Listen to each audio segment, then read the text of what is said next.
అందులో ముఖ్యంగా శ్రీ బలరామరాజు గారిని చూడాలని చెప్పి చాలా మంది ఇక్కడ రావడం జరిగింది. హరిబాబు ప్రత్యేకంగా చెప్పారు, నేను బలరామరాజు వచ్చిన వెంటనే బలరామరాజు గారిని చూడాలని చెప్పారు. వద్దు ఆయన వస్తున్నది నేనే చెప్పాను అనమాట. అనుకున్నట్టుగా బలరామరాజు గారు వచ్చారు. ఇప్పుడు బలరామరాజు గారు వచ్చి మాట్లాడాలని నేను కోరుకుంటున్నాను. ఆయన ఎంత ఆరోగ్యం బాగోపోయినా సరే ఆయన వచ్చారు. ఆయన ప్రత్యేకంగా మన యొక్క కర్తాల ధ్వనితో ధన్యవాదాలు చెప్పలేదు తెలియజేస్తూ ఆయన వేదిక వద్దకు వచ్చి మాట్లాడాలని కోరుకుంటున్నాను. నిజానికి ఆయన ఆరోగ్యం కూడా బాగోలేదు. ఆయన కూడా కాలుకి ఆపరేషన్ చేసుకోవాలి. అది ఎందుకు ఆయనకి ధైర్యం చాలడం లేదు, ఏదో చిన్న భయం ఉంది. ఆ భయం వల్ల డాక్టర్ ఎప్పుడైనా కూడా ఇచ్చేసారు మీరు ఆపరేషన్ చేసుకోమని చెప్పేసి. అయినప్పుడు కూడా ఆయన ఇష్టపడలేదు. నేనైతే నా సలహా అయితే చేసుకోమని చెప్తాను. నేను మా మిస్సెస్ 2 కాళ్ళు కూడా ఒకటకాలు ఆపరేషన్ అయిపోయి 2 కాళ్ళు చేస్తున్నాను. అక్కడ ఉంటారు పర్వాలేదు. ఆయన మిట్లు ఎక్కదు ఆయన హెల్త్ బాగాలేదు.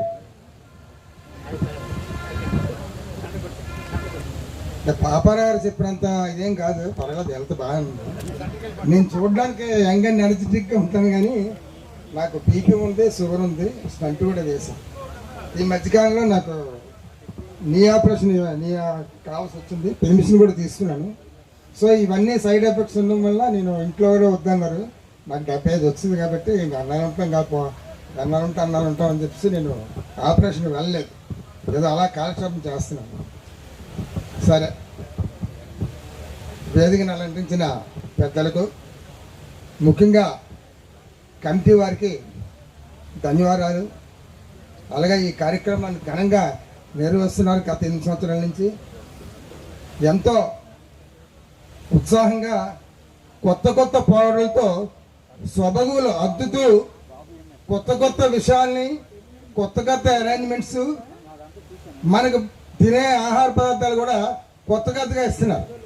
ఇవన్నీ కూడా ఎందుకంటే ఈ విధంగా చేస్తున్నారు, మనమంతా బాగా ఏజ్డ్ అయిపోయాము. Retirement is inevitable. ప్రతి ఒక్కరు రిటైర్ అవ్వాల్సిందే, అవుతున్నారు. ఈ మధ్య రిటైర్ అయిన కూడా మనలో కలుస్తున్నారు. అయితే అందరం కూడా మనం సంతోషంగా ఉండాలి. నేను వచ్చినప్పుడు చూశాను, చాలామంది నన్ను చాలా ఆప్యాయంగా పలకరించారు.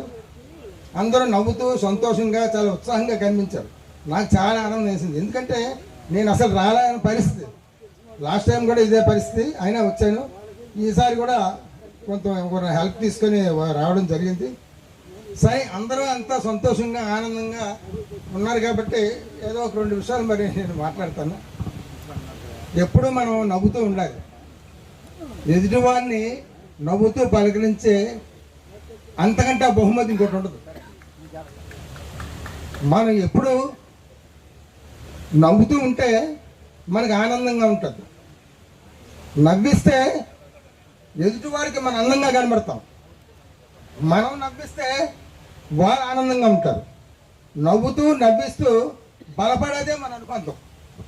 ఈరోజు మనందరం కూడా ఈ అనుబంధంతో మన ఇక్కడికి వచ్చాము.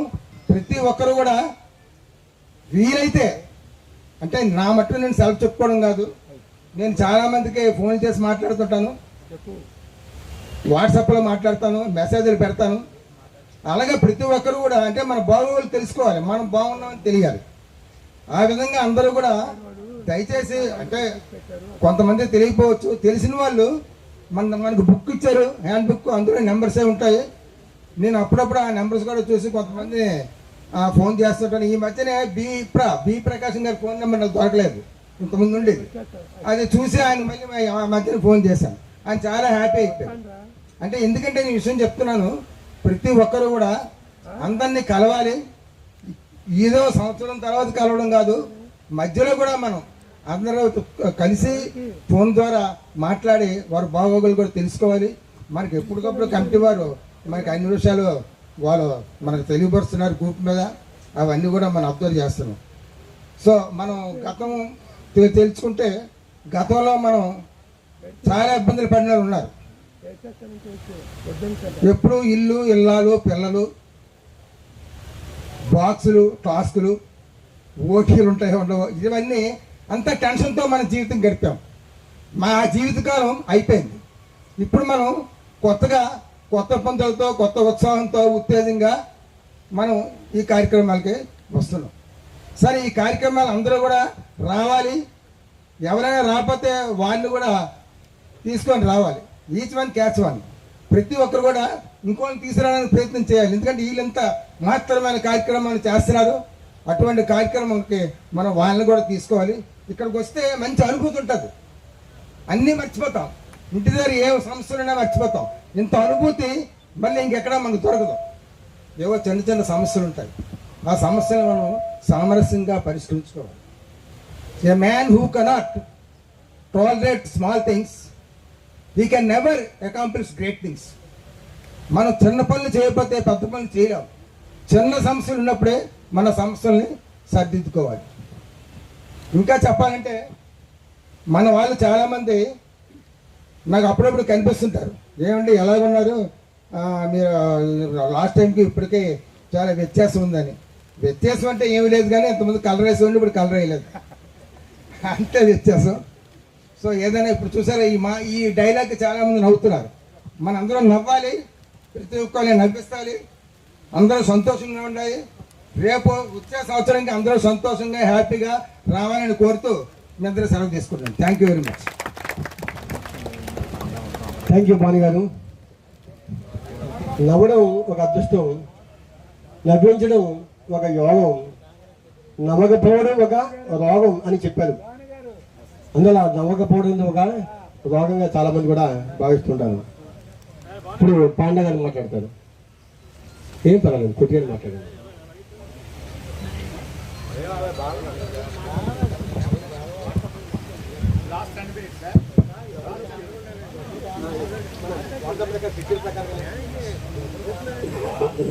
నాది అనుకోటు పట్టేసింది.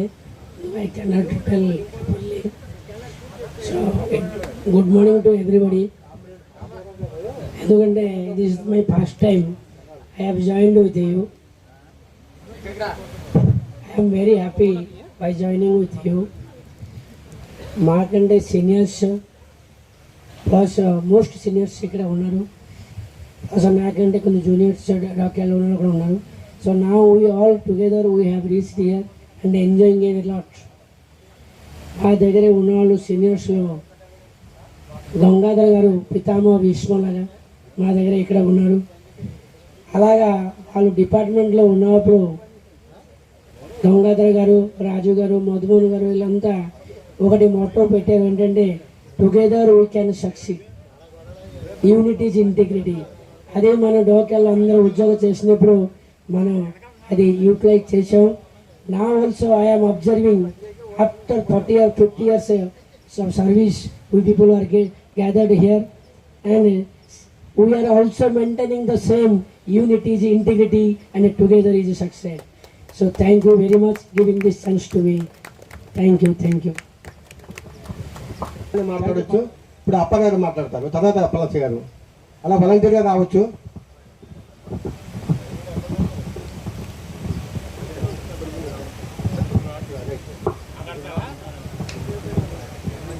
సోదరులారా, ఈ కార్యక్రమానికి నేను పుష్కరం అయిన తర్వాత నేను అటెండ్ అయ్యాను. నేను రిటైర్డ్ అయ్యి పుష్కరం అయింది. పుష్కరం అంటే 12 సంవత్సరాలు. 12 సంవత్సరాలు కూడా నేను ఎప్పుడూను ఈ పిక్నిక్ అంటే తెలుస్తుంది, కానీ నాకు రావడానికి వీలు పడలేదు. దాని గురించి మీరందరూ నన్ను క్షమించాలని ముందుగా కోరుకుంటున్నాను. తర్వాత ఇప్పుడు ఇటువంటి కార్యక్రమం చేయాలని అంటే నాకు ఎక్కువగా ఈ పాలిటిక్స్లో కొద్దిగా ప్రమేయం ఉన్నది కాబట్టి చెప్తున్నాను. మనం డబ్బులు ఇచ్చి మంది ఇచ్చి మనకి ఒరే బాబు భోజనం పెట్టి రండిరా అంటే రారు ఏంటండి. అటువంటిది మన సోదరులు చేసి ఈ కార్యక్రమాన్ని స్వచ్ఛందంగా చేసే కార్యక్రమానికి మీ అందరి సహకారంతో ఇలాగ చేస్తున్నారంటే నాకు చాలా గర్వకారణంగా ఉన్నదని మీ అందరికీ కృతజ్ఞతలు చెప్పుకుంటున్నాను. తర్వాత ముఖ్యంగా ఏంటంటే ఇప్పుడు మన సోదరులు ఈ కార్యక్రమాన్ని చేసుకొని వెళ్తున్నారు అని అంటే ఇది చాలా కష్టమైన కార్యక్రమం, చాలా డబ్బుతో కూడుకున్న కార్యక్రమం, తర్వాత ఓర్పుతో కూడుకున్న కార్యక్రమం, నైపుణ్యంతో కూడుకున్న కార్యక్రమం. ఇటువంటి కార్యక్రమాలు మన సోదరులు రిటైర్డ్ అయిన తర్వాత చేస్తున్నారంటే మనం అందరం గర్వించవలసిన విషయం అని మరొకసారి రుజువు చేసుకుంటున్నాం. తర్వాత ముఖ్యంగా చెప్పడం ఏంటంటే మనకి మన సీనియర్స్ ఇచ్చిన, ఇప్పుడు మన రాజుగారు చెప్పారు, మన పెద్దిరాజు గారు ఒరే బాబు రంపు చేసిందంటే 3 అంశాలు వేయండి అని. అయితే అది వేయడం అన్నది తప్పు కాదు, కానీ అది ఏంటంటే అదొక మెడిసిన్. పూర్వం మీకు తెలుసో తెలీదో బాలింతరాలంటే పురుడు అంటే బిడ్డలు కానీ వాళ్ళకి ఏం చేసేవారంటే మెడికల్ షాప్లో బ్రాందీ అమ్మేవారు. అది డాక్టర్ ప్రిస్క్రిప్షన్ మీద ఇచ్చేవారు. డాక్టర్ ప్రిస్క్రిప్షన్ లేకపోతే మందు దొరికేది కాదు. అది ఏంటంటే బాడీకి హీటు ప్రొడ్యూస్ చేయడానికి. బాడీ చల్లబడిపోయిందంటే ఏంటి అక్కడ అర్థం, మనం సర్వీస్ నుంచి రిటైర్డ్ అయిపోతున్నాం అనేసి అర్థం. అందు గురించి ఈ డెలివరీ టైంలో వాళ్ళకి ఆడవాళ్ళకి మరో జన్మ, ఆ జన్మను కల్పించేది ఏంటంటే ఈ మందు తీసుకోవడం తప్పు కాదు, కానీ అయితే కొద్దిగా తీసుకోవాలి. ఏదైనా నిద్ర మాత్రం వేసుకున్నా ఉంటే ఒక మాత్ర వేసుకుంటే నిద్ర పడుతుందండి, 10 మాత్రలు వేసుకుంటే పైకి పోతారు. అలాగే ఇది కూడా తాగితే తప్పేమి కాదు, తాగకపోతే మెప్పేమి కాదు. తాగకపోయినా మంచిదే, తాగితే కొద్దిగా తాగండి, ఎక్కువ తాగండి. దాని తర్వాత ఇంకోటి ముఖ్యమైన విషయం చెప్దామని అనుకుంటున్నాను. మనకి ఎత్తులు వేయడంలో శకుని మించినాడు ఇంకొకడు లేడు. అటువంటి ఎత్తులు వేసి దానికి ఒక భగవంతుడు శ్రీకృష్ణుడు ఒక్కడే మనకి ఎత్తులు వేయగలగా దిట్ట. అయితే ఈ కురుక్షేత్ర యుద్ధంలో శకుని దుర్యోధనుడితో చెప్తాడు, ఒరే సైన్యాధిపతిగా మీ తాతను పెట్టావు కానీ ఆడు సరిగ్గా యుద్ధం చేయడం లేదు. వాడు ఏం చేస్తున్నాడంటే పక్షపాతంతో మెలుగుతున్నాడు తప్ప సరైన ఇది చేసుకోవడం లేదు. ఆడికి పాండవులంటే ప్రేమ, అందు గురించి అది వేరే అయిపోతుంది. నువ్వు వెళ్ళి మీ తాతని ప్రసన్నం చేసుకో, రేపుడితో కురుక్షేత్ర యుద్ధం సరిరా అని చెప్పాడు. అయితే దుర్యోధనుడు వెళ్ళి, తాత నువ్వు ఈ కార్యక్రమం చేస్తున్నావు, ఇది ఏం బాగోలేదు, నిన్ను మించురాడు ఈ ప్రపంచంలోనే లేడు, అందువల్ల నువ్వు నాకు మేలు చేసేవాడు అయితే నాకు మేలు చేయాలి అనేసి కోరుకుంటే అయితే తాత రేపు చూద్దాం, రేపు ఎలా ఉంటుందో మీ తాత సంగతి చూద్ది, కానీ నువ్వు వెళ్ళి హాయిగా పడుకో అని అన్నాడు. అప్పుడు పాండవుల శిబిరంలో మాటలు జరుగుతున్నాయి. అయితే అయిపోయిందిరా, రేపటితో కురుక్షేత్ర యుద్ధం సమాప్తం అనేసి అనుకోబోసరి శ్రీకృష్ణుడు మరి ధర్మరాజు వీళ్ళందరూ మొత్తం పాండవులు వెళ్ళి వాళ్ళని దేవుణ్ణి కోరుకుంటున్నారు. దేవుడు అనేసి భీష్ముడికి తెలుసు, కృష్ణుడు దేవుడు అనేసి భీష్ముడికి తెలుసు, కానీ ఈ ముందు మాత్రం నిలబడడానికి అర్హత లేదు. ఎందుకంటే అప్పుడు మాట మీద వాళ్ళు నిజాయితీగా నిలబడి పనిచేసేవాళ్ళు. అందు గురించి అప్పుడు ఏమన్నాడంటే, అబ్బాయి రేపటి నుంచి ఇంకా యుద్ధం అయిపోయింది, రేపటితో సరే ఇంకా వీళ్ళందరూ పైకి పోవలసిన వాళ్ళే అనేసి చెప్పడం జరిగితే అప్పుడు శ్రీకృష్ణుడు చెప్పాడు, అమ్మా ద్రౌపది నువ్వు వెళ్ళి, అంటే అప్పుడు పగలే యుద్ధం జరిగింది, ఇప్పుడులాగా రాత్రులు పగల యుద్ధం కాదు. సూర్యోదయం అయిన తర్వాత సూర్యాస్తమయం క్లోజ్, సూర్యాస్తమయం అయిన తర్వాత మళ్ళీ ఎవరి శిబిరానికి వాళ్ళు వెళ్ళిపోవడమే. ఇటువంటిప్పుడు నువ్వు వెళ్ళి భీష్ముడితోటి నువ్వు ఒక మాట తీసుకోగలిగితే ఈ 5గురు మిగులుతారు. తతమది కొంతమంది సైన్యం ఉంటుంది, ఆ సైన్యంతో ఏదైనా ఎక్కేస్తే గెలుస్తారు, లేకపోతే రేపటితో యుద్ధం అయిపోతుంది అనేసి చెప్పడం జరిగింది. అప్పుడు ఈ ద్రౌపది ఏం చేసిందంటే సింగిల్గా వాళ్ళు చెలికత్తలు ఉంటారు కదా, చెలికత్తలతోటి భీష్ముడి శిబిరానికి వెళ్ళింది. ఆయా తాతగారు మీ ఆశీర్వాదం కావాలి అనేసి అంటే, ఏ ఆశీర్వాదం కావాలమ్మా అనేసి అడిగాడట గబుక్కన. నాకు మంగళసూత్రం నిలబడేటట్టుగా ఆశీర్వదించు, నాకు చాలు అనేసి చెప్పింది. అదే చెప్పి పంపించాడు శ్రీకృష్ణుడు.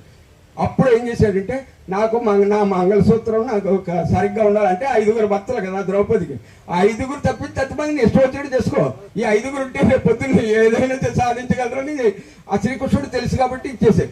అప్పుడు మాట ఇచ్చేసాడు, దీర్ఘ సుమంగళి బావ అనేసి ఇచ్చేపోసరికి వీళ్ళు వచ్చేసి సంబరాలు చేసుకుంటూ ఉంటే దుర్యోధనుడు శిబిరంలోనే ఇది ఏంటి అక్కడ రాత్రి 10 గంటల తర్వాత సంబరాలు జరుగుతున్నాయి పాండవుల శిబిరాల్లో, ఇది అది అనేసి.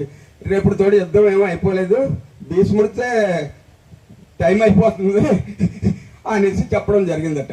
ఇలాగా ఏంటంటే ఆ మాట పట్టుదల, కార్యదీక్ష, అటువంటి పనిచేసే సత్తా, ఈ కార్యక్రమాన్ని మనం జయప్రదం చేయగలమని నిఘంటమైన విశ్వాసం ఉంటే ఏ కార్యక్రమం అన్నా చేయగలరు. అందు గురించి అంటే ముఖ్యంగా చెప్పడం ఏంటంటే నా తప్పుని కప్పిపుచ్చుకోవడానికి ఇప్పుడు ఇదంతా చెప్తున్నాను. ఇప్పుడు నాకు 12 సంవత్సరాలు అయింది, ఇక్కడికి రాలేదు. 8 సంవత్సరాల నుంచి నాకు మెసేజ్లు పెడుతున్నారు. ఇది అయితే నా కార్యక్రమాలు చిన్న చిన్న కార్యక్రమాలు ఉండడంలోనే నేను ఇటువంటి బ్రహ్మాండమైన ఫంక్షన్కి నేను అటెండ్ అవ్వలేకపోయాను. ఈ వేళ వచ్చిన తర్వాత నాకు రెట్టింపు సంతోషం వచ్చింది. ఈ సంతోషం ఎంత అంటే నేను 12 సంవత్సరాలు చూడలేని మనుషుల్ని చాలామందిని ఈ వేళ చూసి నేను చాలా గర్వపడుతున్నాను. అలాగా ఏంటంటే ఒక కార్యక్రమాన్ని ఏదైనా చేస్తున్నాం అంటే ఒక్కొక్కటి ఒక టైము కొద్దిగా ఫిక్స్ చేసుకొని అటు ఇటుగా మనం చూసుకొని ఆ కార్యక్రమాన్ని మనం మన చేతనైన సహాయం చేసుకుంటూ ఇతరులకు సహాయపడుతూ అందరూ బాగుండాలి, అందులో మనం కూడా ఉండాలి అని కోరుకోవాలి.